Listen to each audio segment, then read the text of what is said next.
Hello friends, എല്ലാവർക്കും Phoenix കെയറിൻ്റെ പുതിയൊരു വീഡിയോയിലേക്ക് സ്വാഗതം. ഫോട്ടോ എടുക്കാൻ അല്ലെങ്കിൽ സെൽഫി എടുക്കാൻ ഒരു നല്ല ബാക്ക്ഗ്രൗണ്ട് ആവശ്യമുണ്ടോ? ഫ്ലവേഴ്സ് ആകുമ്പോൾ എങ്ങനെ ഇരിക്കും? അത് തന്നെയാണ് സംഭവം കേട്ടോ. കാഴഞ്ചേരിയിലെ ഈ തവണത്തെ 2024 പുഷ്പമേള തുടങ്ങിയിട്ടുണ്ട്. ഫെബ്രുവരി 23 മുതൽ മാർച്ച് 3 വരെയാണ് കേട്ടോ ഡേറ്റ്. KSEB ഓഫീസ് ഉണ്ടല്ലോ, അതിനോട് ചേർന്ന് കിടക്കുന്നിടത്ത് തന്നെ എപ്പോഴും നടത്തപ്പെടുന്ന പോലെ തന്നെ അവിടെ തന്നെയാണ് ഏരിയ ഇത്തവണയും കണ്ടുവച്ചിരിക്കുന്നത്. പക്ഷെ നല്ല ഭംഗിയുണ്ട്. ആദ്യം 3 ആനകളെ ഉണ്ടാക്കി വെച്ചിട്ടുണ്ട്. പിന്നെ അതേണ്ട ഇങ്ങനെ പൂക്കൾ പല രീതിയിൽ റെഡിയാക്കി വെച്ചേക്കുമായിരുന്നു.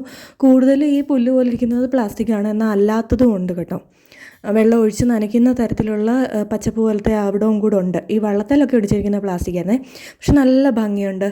ബാക്ക്ഗ്രൗണ്ട് ആയിട്ട് നിന്നിട്ട് നമുക്ക് ഫോട്ടോ എടുക്കാനൊക്കെ നല്ല പറ്റിയൊരു കണ്ണിനൊരു കുളിർമയേകുന്നൊരു നല്ല ആർട്ട് ഫോംസ് ഒക്കെ ഉണ്ടായിരുന്നേ. കാണാനൊരു നല്ല രീതിയിൽ കുളവും അതേപോലെ തന്നെ കുളത്തിൻ്റെ ആ സൈഡിലായിട്ടൊരു വെള്ളച്ചാട്ടം പോലെ ഒഴുകി വരുന്ന രീതിയിൽ ഒട്ടിച്ചിരിക്കുന്ന സ്റ്റോൺസൊക്കെ ഉണ്ട്. അപ്പോൾ അതൊക്കെ കാണാനെന്ന് പറഞ്ഞാൽ നല്ല ഭംഗി. ഇതേ ഈ ഒരു ആ അങ്ങേയറ്റത്ത് മൂലിക്കണ്ട ഒരു വെള്ള കളറിലിരിക്കുന്ന ആ സംഗതി അതാണ്. അവിടേക്കാണ് നമ്മളിപ്പോൾ പോയിക്കൊണ്ടിരിക്കുന്നത്. അപ്പോൾ നല്ല ഐറ്റമാണ്. കാണാൻ താല്പര്യമുള്ളവരുണ്ടെങ്കിൽ ഉറപ്പായിട്ടും വരണം. മാർച്ച് 3 വരെയാണ് ഡേറ്റ് പറഞ്ഞിരിക്കുന്നത്. എന്നുണ്ട് ഈ വെള്ളച്ചാട്ടം പോലെ വെച്ചിരിക്കുന്നത് നല്ല ഭംഗിയാണ്. ആ സ്റ്റോൺസൊക്കെ വെച്ചിരിക്കുന്നതാണ് നല്ലൊരു ആർട്ട്. ഇതിനകത്തെല്ലാം നല്ലോണം മെനക്കെട്ട് നല്ലോണം ആർട്ട് ചെയ്തിട്ടുണ്ട് കേട്ടോ.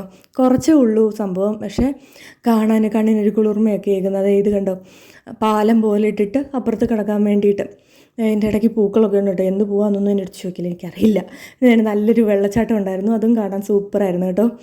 അങ്ങനെ അകത്തോട്ട് കുറേ പോയിട്ട് ഈ ഒരു സെക്ഷൻ കഴിഞ്ഞ് കഴിയുമ്പോഴാണ് നമുക്ക് കല്യാണപ്പന്തലിലെത്തിയ ഒരു ലുക്ക് ഫീല് തോന്നുന്നത്.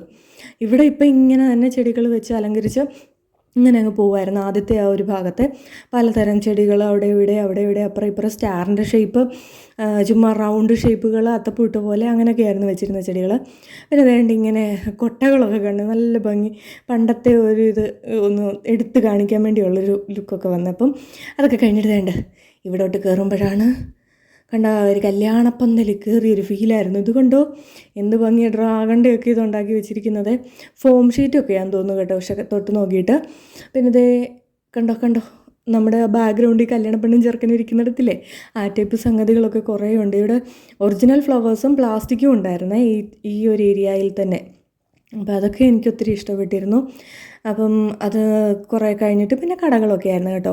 പിന്നെ ഞാൻ ബുക്കിൻ്റെയൊക്കെ ഇവിടോട്ട് എത്തിയപ്പം പെലിച്ചോന് വേണ്ടി 2 ബുക്കൊക്കെ വാങ്ങിയിട്ട് കഥകളൊക്കെയുള്ള ബുക്കുകളൊക്കെ വാങ്ങി. പിന്നെ അങ്ങനെ നടന്ന് സാധനങ്ങളൊക്കെ അവരൊക്കെ കടക്കാരൊക്കെ എടുത്തു വെച്ച് വരുന്നതേ ഉള്ളേ. 23-നാണ് സ്റ്റാർട്ട് ചെയ്തത്. അപ്പം എടുത്തു വെച്ച് വരുന്നതേ ഉള്ളൂ, ഒരാഴ്ചത്തേനുണ്ടല്ലോ. അപ്പോൾ അതുകൊണ്ട് തന്നെ എല്ലാവരും റെഡിയാക്കിക്കൊണ്ടിരിക്കുകയായിരുന്നു അവരവരുടെ കച്ചവടങ്ങൾ. അങ്ങനെയൊക്കെ റെഡിയാക്കിക്കൊണ്ട് വന്ന് അവരെല്ലാം സെറ്റാക്കി വെക്കുന്നുണ്ട്. സംഗതി ഒത്തിരി ഇതല്ല, പക്ഷേ എന്നാൽ വൃത്തിയും നല്ല രീതിയിൽ നല്ലൊരു അടുക്കും ചിട്ടയോടും കൂടി എല്ലാം പോയിട്ടുണ്ട്. പിന്നെ വെളിച്ചൊരു വാച്ചൂടെ ഞാൻ മേടിച്ചിരുന്നു കേട്ടോ അത് കൂട്ടത്തിൽ നിന്ന്. അങ്ങനെ നട്ടുച്ചയ്ക്ക് ടാറ്റ ബൈ ബൈ ഒക്കെ പറഞ്ഞ് അവിടെ നിന്ന് ഇറങ്ങി പുറത്തോട്ട് ഇറങ്ങിയപ്പം പിള്ളേരുടെ കളിക്കുന്ന സംഭവങ്ങളൊക്കെ സെറ്റ് ചെയ്ത് വെക്കുമായിരുന്നു അവരൊക്കെ. പിന്നെ വൈകിട്ടത്തെ പരിപാടിക്ക് വേണ്ടതായിട്ടുള്ള സ്റ്റേജൊക്കെ അവർ അലങ്കരിച്ചുകൊണ്ടിരിക്കുമായിരുന്നു, റെഡിയാക്കുമായിരുന്നു, കസേരയൊക്കെ പറക്കിയിട്ട്.